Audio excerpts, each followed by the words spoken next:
Hello everyone, my name is Pat LaPointe. I'm the Public Works Director for the City of Leominster. I'd like to thank LATV today for letting us come in and talk to you about some major projects that are going on in our water system. And these projects are something that most residents will never see because they're in such remote locations. First location is the water filtration plant at the NoTown Reservoir, which is way up off of Route 2, right near the Fitchburg line. The other project that's going on is at our southeast well fields, which are way down on Jungle Road, the very end of Jungle Road, past Walmart. These are two sites that, as I said, most residents will never see. These are major projects. They're being done using some local contractors and some major contractors that work in and around Massachusetts. Very pleased with the work that they're doing. And today we have the major players that are involved in this project, from Woodard and Curran, from Veolia Water. And we were lucky to take a tour of the both sites, which you'll be seeing as part of this program. And we hope you enjoy it. To get us started, we have Rob Little to my right from Woodard and Curran. He's going to talk a little bit about the reasons for the project. Rob? My name is Rob Little. I'm a Vice President, Senior Project Manager with Woodard and Curran. We've been involved with the City of Leominster in varying capacities for about 17 years. Our involvement with the water system dates back to late 2005-2006, when the city was under administrative order to perform a number of upgrades to the water system. There were about 30 individual items on the administrative order, many of which were related to some very significant upcoming regulations that all communities are going to be required to comply with in the next few years. We were successful in negotiating with DEP a schedule for the City of Leominster to get into compliance several years ahead of the actual regulatory deadline. We worked very closely with the city to apply for, and were lucky enough to receive, $19.2 million in SRF funding. When the American Recovery and Reinvestment Act came about a couple of years ago, that money was applied to the $19.26 million, which ended up being an even added benefit to the city. All of the items, with the exception of the final two facilities, NoTown Reservoir and the southeast corner well fields, have been completed well ahead of schedule, under budget. The two that remain are the piece that we're going to be walking you through during this segment. And you hopefully all had the opportunity to see LATV's production of the distributing reservoir plant, and the two are up there. Well, first I'd like to thank Pat and the City of Leominster for inviting Veolia Water here to talk about what we're looking at as the second phase of the water system improvements for the City of Leominster. Let's see, Veolia Water North America, we've had an active role in our partnership with the City of Leominster since 1983. We're now busy with the upgrades that Pat mentioned at the NoTown water treatment plant and the southeast corner well fields. And there's also some distribution system work that's been going on at Monoosnock Hill Tank. And we've also looked at some innovative ways to deal with the water treatment residuals coming out of the plant and sending those down the valley. I wanted to point out just some of the highlights of how successful this program has been. The city's been honored with four awards recently. The first was from the National Council of Public-Private Partnerships. They were also awarded the Utility of the Year award from the New England Water Works Association, and a Community Award from the Massachusetts Water Works Association, and most recently a award from the Design Build Institute of America New England region.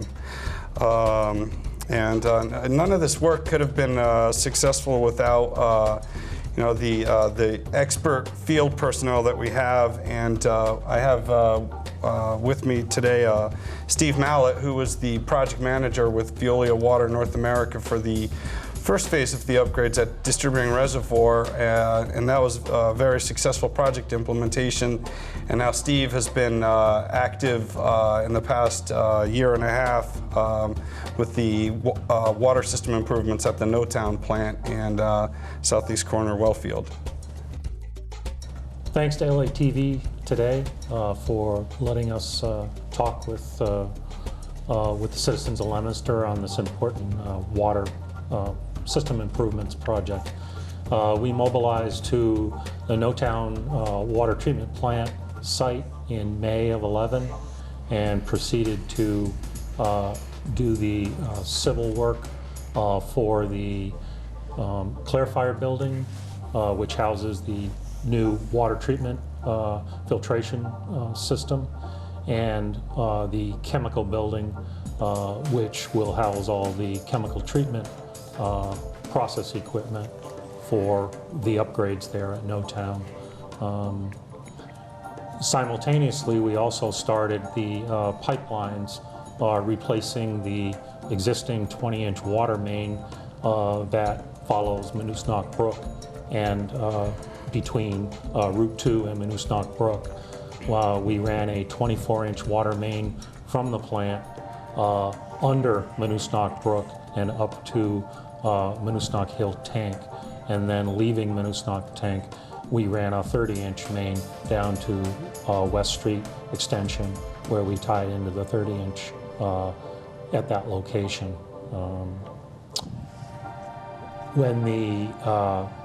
So really we're working 3 sites. The NoTown water treatment plant, the tank site, and the well field. The well field was taken down this fall after use this summer by the city, and we have started construction there. We have built a new chemical building there that will house chemical treatment equipment for the well field. We're replacing all 3 well pumps, all new controls and electrical service is all being replaced and upgraded. We expect to have the NoTown facility online serving the city approximately May 1st, and we would expect to have the southeast corner Wellfield facility online and serving the city for July 1st. Since the original ACO was signed by the city, the water department's undergone and underwent a significant number of improvements. Most recently, the NoTown plant. Prior to that was the Distributing Reservoir. Our firm served as the owner's project manager on the Distributing Reservoir plant, as the design engineer, working very closely with Veolia, the OPM, and the city on design of the upgrades to the NoTown facilities and southeast corner well fields. Part of the reason that these projects have all gone so well and been so successful is because of the collaborative relationship between the Department of Public Works, Veolia as the construction managers, our firm, the owner's project manager, as well as support from the City Council and the Mass DEP regulators have played a very important role in helping ensure that these projects go smoothly. And we've continued to work as a team in the innovative ways that we want to deliver these projects. Just wanted to point out that there's also other partners. We've gone out and solicited pricing from multiple contractors now on the NoTown and the southeast corner Wellfield upgrades. We're working with Methuen Construction. They were the low bidder on the general building work, as well as Harbor Controls that's doing the control works upgrades, and then Veolia Water. We went out and solicited pricing for the treatment plant equipment. With our partnership with the city, we've been diligently looking to involve the local community in our upgrades, and we've been working closely with Rockwell Roofing, Redline Wall Systems, and Boucher Construction located here in Leominster to do some of the upgrades. We're sitting here, we're talking with you in January of 2012. As Steve mentioned, we've got the upgrades that'll be coming online in May of 2012. And I just want to personally thank all of the, you know, the construction workers that are out there. And, you know, most of these guys, they get up early, they come to the job sites, they work hard, they work late, they put in a lot of effort. And, you know, you know, the vast majority of these hardworking people, they come from Leominster and the immediate surroundings. So it's nice to see a local presence. I'd like to again thank LATV for inviting us here today, and I would like to especially thank the gentleman to my right. The city has been in great hands with these people. They've done a tremendous job for us. They've worked tirelessly through these projects for the last, it seems like 10 years, but it's been at least 6. And I'd also like to thank Jane and Jim Finegan. Let's not forget Jim for doing the filming work a couple of weeks ago out in the cool weather up at NoTown. So gentlemen, on behalf of the City of Leominster, thank you very much for your efforts. My name is Jim Finegan with Woodard and Curran. We are the design engineers for this project, and I'm the project manager on this design project. Why don't we can start at where the water comes into the system. The water now comes in from the NoTown Reservoir, which flows into Goodfellows Pond and then down into Simon's Pond. And from there, it goes into the treatment facility. There's the ability to take water off of Simon's Pond or from Goodfellows and bring it into the plant. Right now, the normal mode of operation is to bring it in from Simon's Pond and bring it into the treatment facility. So we'll take a walk down and start at the beginning of the treatment process.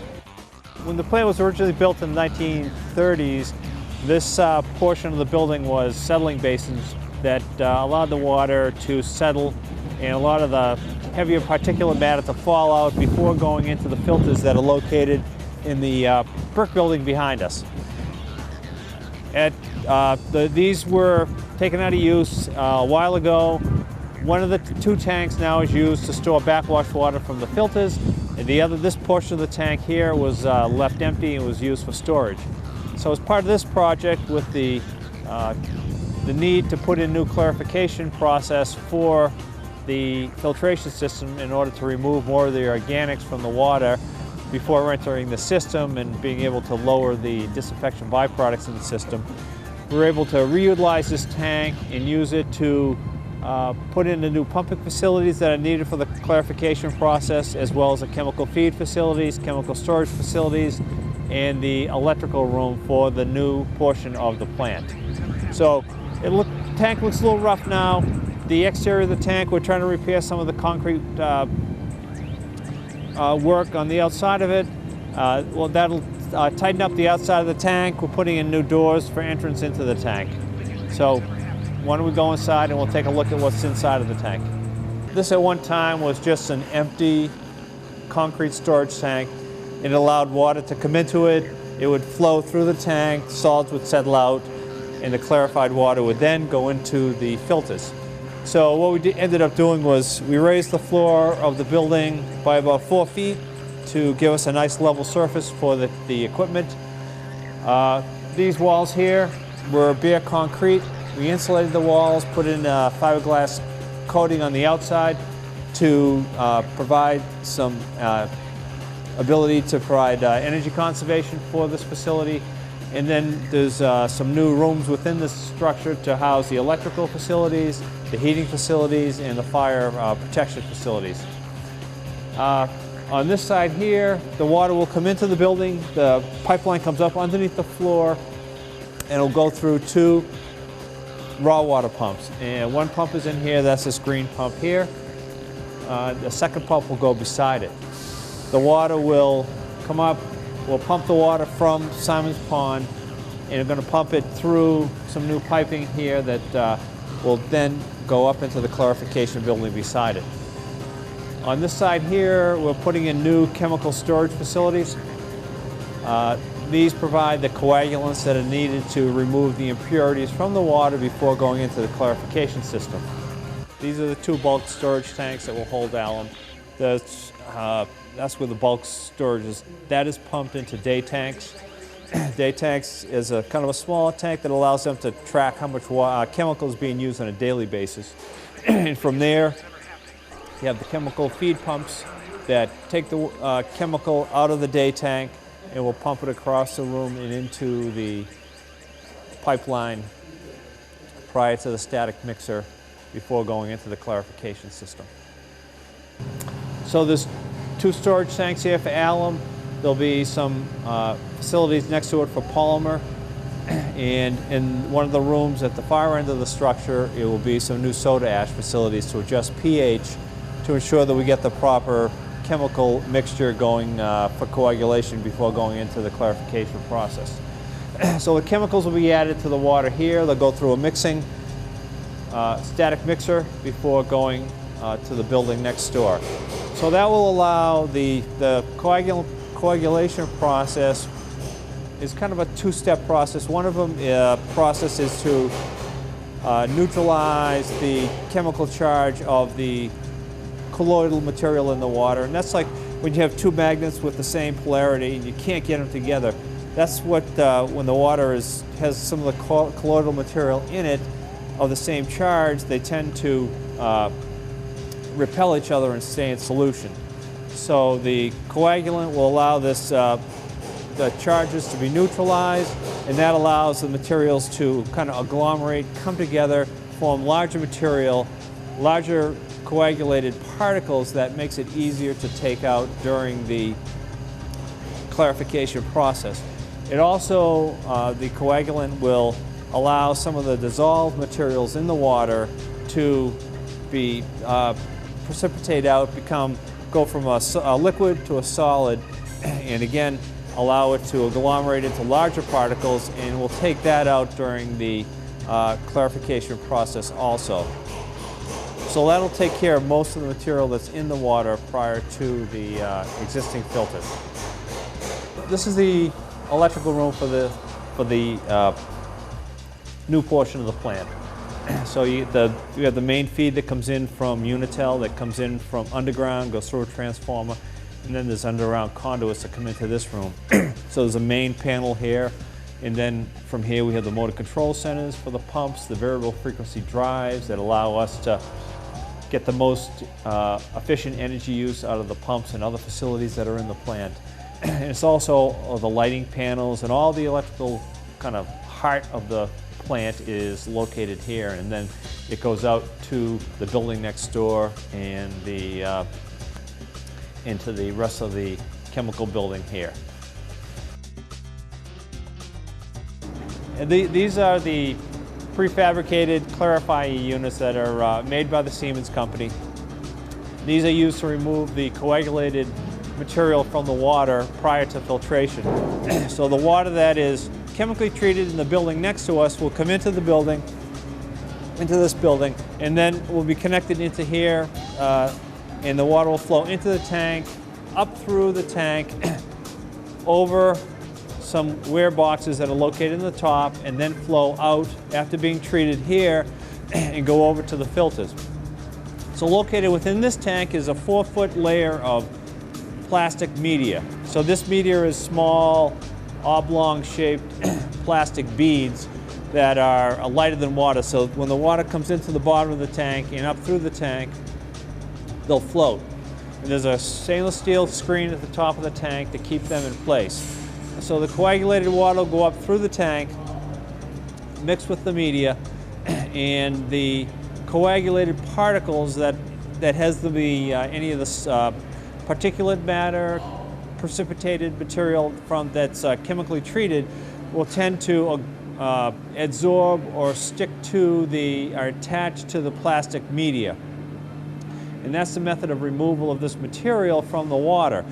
So it'll stick to the media, and then the clarified clean water will go out the top of the tank and then go over to the filters.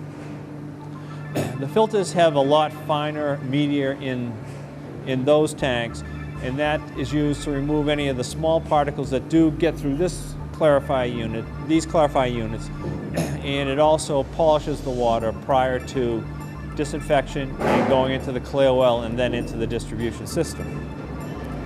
One of the interesting things on these type of systems is eventually the filter material in here will tend to clog and get dirty with the material that's being removed. And eventually they need to be backwashed and remove the dirt and material that attaches itself to the media. What happens is air is introduced to the water as it goes into the tank and mixes with the water. The air-water mixture, the air added to the water tends to make, changes the density of the water, so the water is less dense than the filter media, which normally floats, so it tends to sink through the air-water mixture, and when it sinks down during that backwash process, it mixes with the air and agitates itself and it cleans itself. The dirty material comes off, floats off the top of the tank, and then goes to waste. And beneath us is 2 large waste storage tanks that store the backwash water from the clarifiers.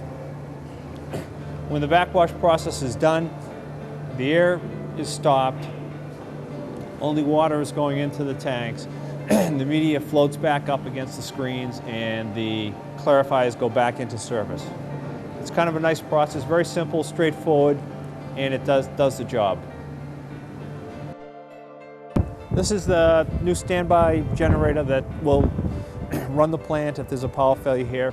350 kilowatt unit located beneath the tank. The black portion of the tank is a self-contained double-wall diesel storage tank for the generator. So it's made to be able to run the entire facility for as long as power is out at the plant. The backwash water from the clarifiers is stored in tanks below the units themselves. And this tank here holds the backwash water for the filters that are located within the plant itself. That material needs to be disposed of in some manner. The most appropriate method to dispose of it at this particular site was to send it to the sewer system, city sewer system, which is about a little over a mile down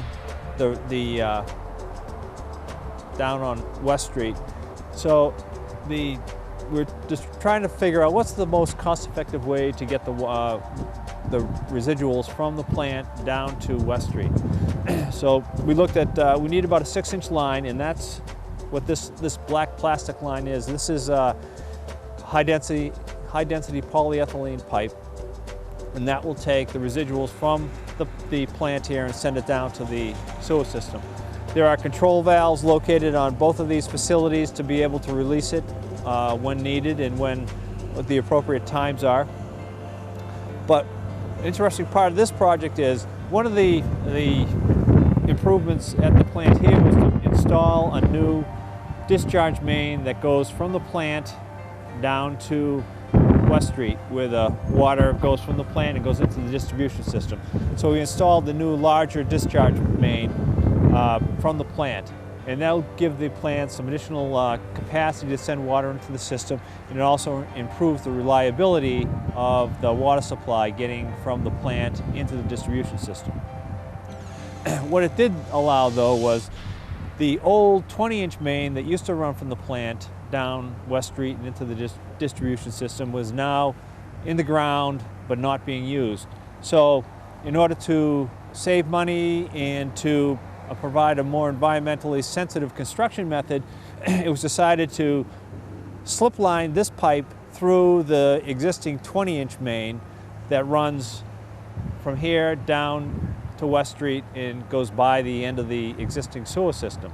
So the way they do this here is they'll string this pipe out along the ground, they butt weld it together with heat method, and they string it out. And then at different locations along the 20-inch main, they'll open the pipe up and draw this pipe into it and pull it through the 20-inch main and slip line it within that main so that you don't have to open cut the ground to install it for most of its length.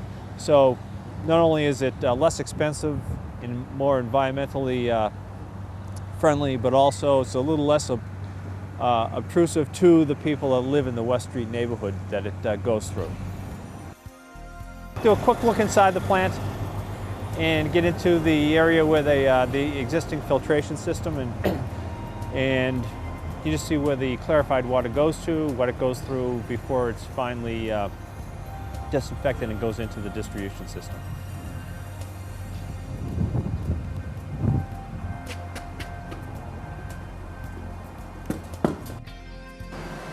This is the original 8 filters. Well, actually, the plant started with 4 filters when it was first built. So it was 4 filters, and they added on 4 more filters to give a total of 8 at sometime in the past. So the original plant, the water came into this end of the building, was mixed, chemically treated, and then went directly on to the 8 filters. And from here, the water goes into 2 clear wells that are located outside the building, where the water is allowed to be disinfected and stored before it goes into the distribution system.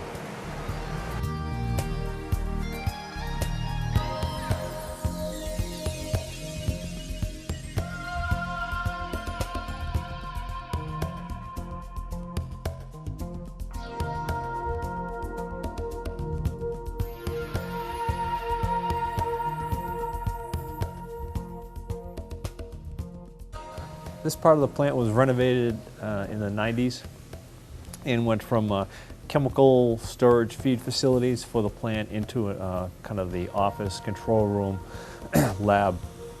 But the whole plant itself is run through a SCADA system, which is a supervisory control and data acquisition facility. It's kind of computer run, so it can run totally automated.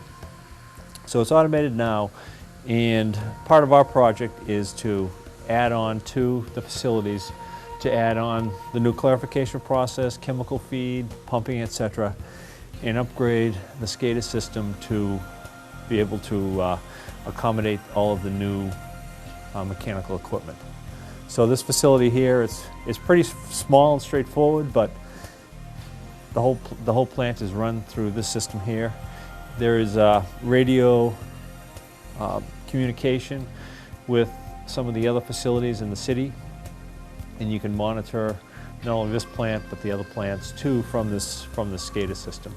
And this also can be monitored from outside of the plant through laptop computers. So this is when the plant was first built during the Depression as part of the Works Progress Administration. So it's nice that the building has withstood all the test of time and been able to reuse it again as times change and the treatment systems are upgraded and improved over time.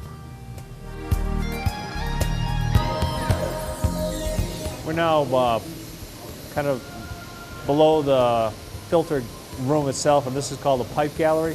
And this is where all of the pipes go into and out of the 8 filters.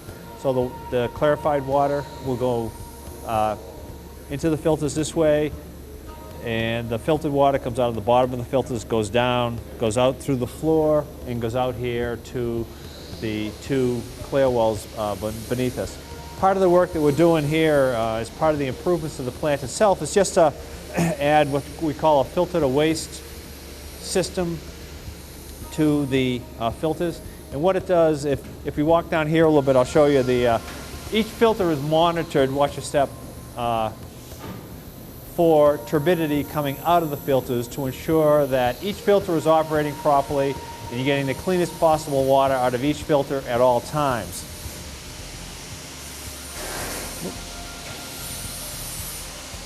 So on each filter there are instruments called turbidimeters which monitor the water on a continuous basis. So for each filter, the turbidity is monitored. That's these tiny particles that are coming through the filters and is monitored, and you want to keep it below a certain level. So they're monitoring at all times. Similar to the clarifiers, the filters will get dirty over time. They need to be backwashed. So they're taken out of service one at a time, backwashed, and when they come back into service, there's usually just a small spike in turbidity at the beginning of the filtration cycle until the filter gets settled and we call ripened and starts producing the highest quality water that we want to see. So during that time when you get that initial spike of turbidity coming through the filters, the new system will allow that water to go to waste. So we've set it up with some new piping and some new valves to automatically, during the beginning of each filtration cycle, to send a little of the water back to the settling basins that are located outside the tank and from outside of the building where the water is settled and then goes into Monoosnock Brook.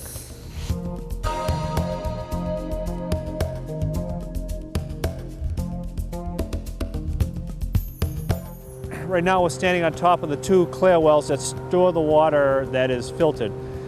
The water is filtered, chlorine is added to the water, and then it comes into these two underground storage tanks where it's allowed to sit, and it's stored for eventual distribution into the distribution system.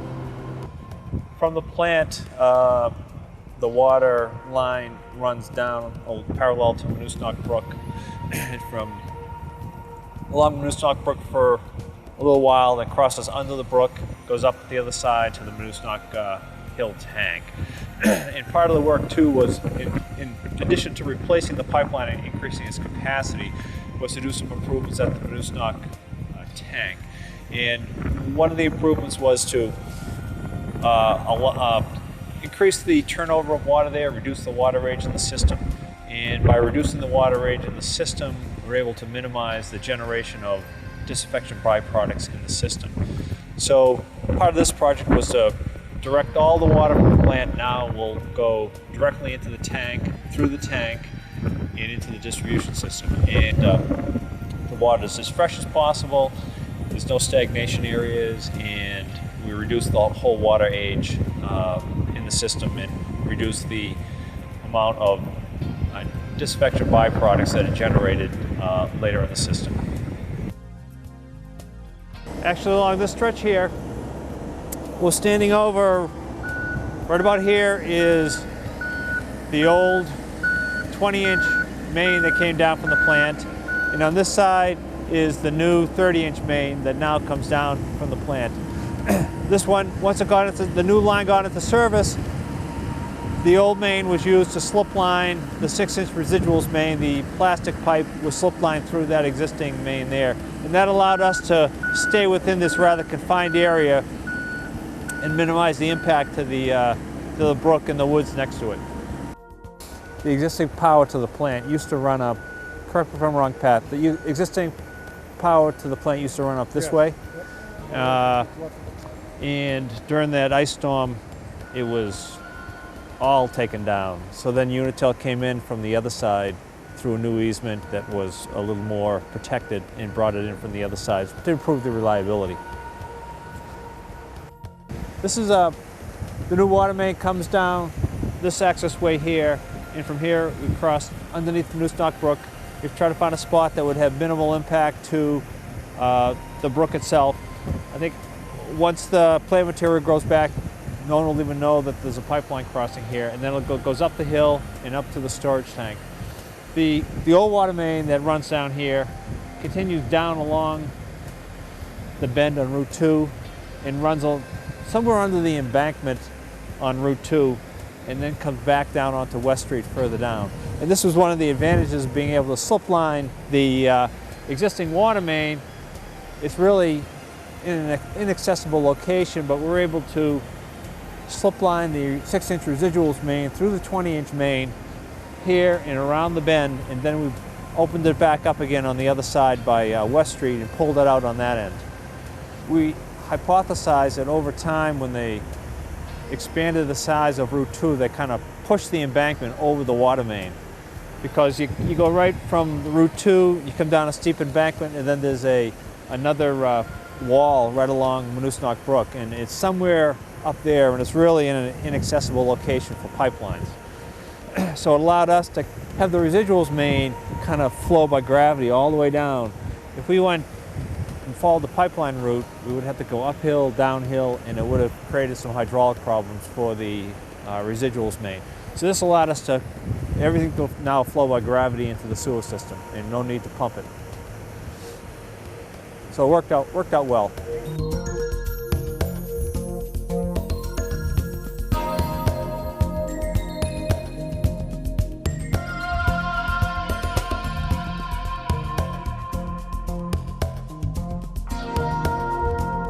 This is the southeast corner wellfield site. This site here, there are 3 wells, 2 remote wells that are down these 2 roads here, and they all pump through a common pipeline is the third well located within this small existing building. All the water now goes through that building. There's some temporary chlorination facilities in that building, and all the electrical services for the 3 wells are located in that building. From there, it's pumped up the road here and into the distribution system. And these wells are primarily used that pump during the summer to meet the peak summer demand. So the work at this facility is to put in a more permanent chemical feed facility, provide some bulk chemical storage, and also to add a pH adjustment chemical here to adjust the pH of the water going into the distribution system and minimize the corrosion on existing plumbing in people's houses. So there'll be soda ash for that, for pH adjustment, and sodium hypochlorite for disinfection. That'll be in this building here. The existing building here has one well pump in it. That well pump is being replaced with a new pump, and all the electrical equipment which is original to the facility is being replaced.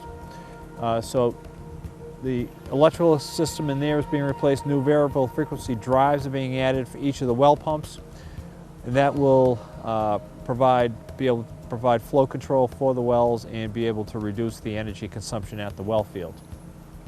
The electrical system that goes from here to the substation located in the woods there is being replaced also and upgraded.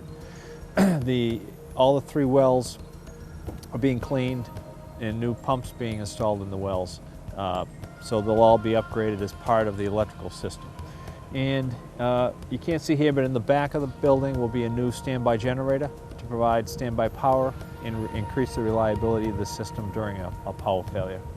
And the whole area will be encircled with a security fence when they finish up the site work.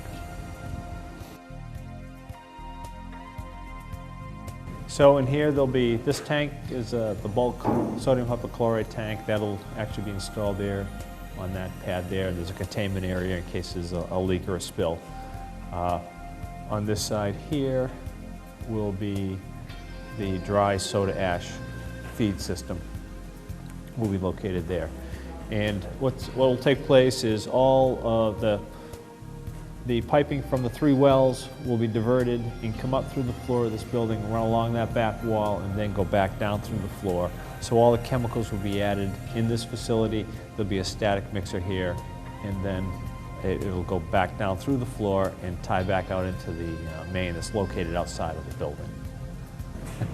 Inside here is one of the well pumps, and most of the electrical equipment is located now in here. That's all being replaced. All the new motor control center and new variable frequency drive for the 3 wells will be located inside this building here. The temporary chemical feed facility that's in here now will be removed and make room for the new variable frequency drives that will go in here. Actually, the well pump is gone. It was right there. It's already been removed. This electrical equipment here is all original to the plant. It's going. You can see this. Some of the new electrical equipment is already in, but is waiting for this to come out. It's a very tight spot, obviously, but this will all be going, and new pump will be going in there. New electrical equipment will be going in here. And in this room, which I think originally was an office at one time, did have some temporary chemical feed facilities in it, which are gone, and then we'll have some variable frequency drive units that we'll place in here. Underneath this area that we're standing now is a little plenum with the pipeline from the 3 wells now go through the basement of this building and now go up into the system. They'll be diverted outside the building and back into the new chemical building for chemical treatment. So there's the SCADA antenna for the SCADA system now. So all the city's water supply facilities are connected by a radio system so that they can go to one common site. All the information is gathered there. It can be remotely monitored and operated from outside the facilities. Part of the work also was to improve some of the roadway access in here. With the new bulk chemical storage facilities, we needed to be able to bring in some larger trucks so that now they can come in and run along the road there, come around the circle, and discharge the chemicals into the building, and then go back up to the street.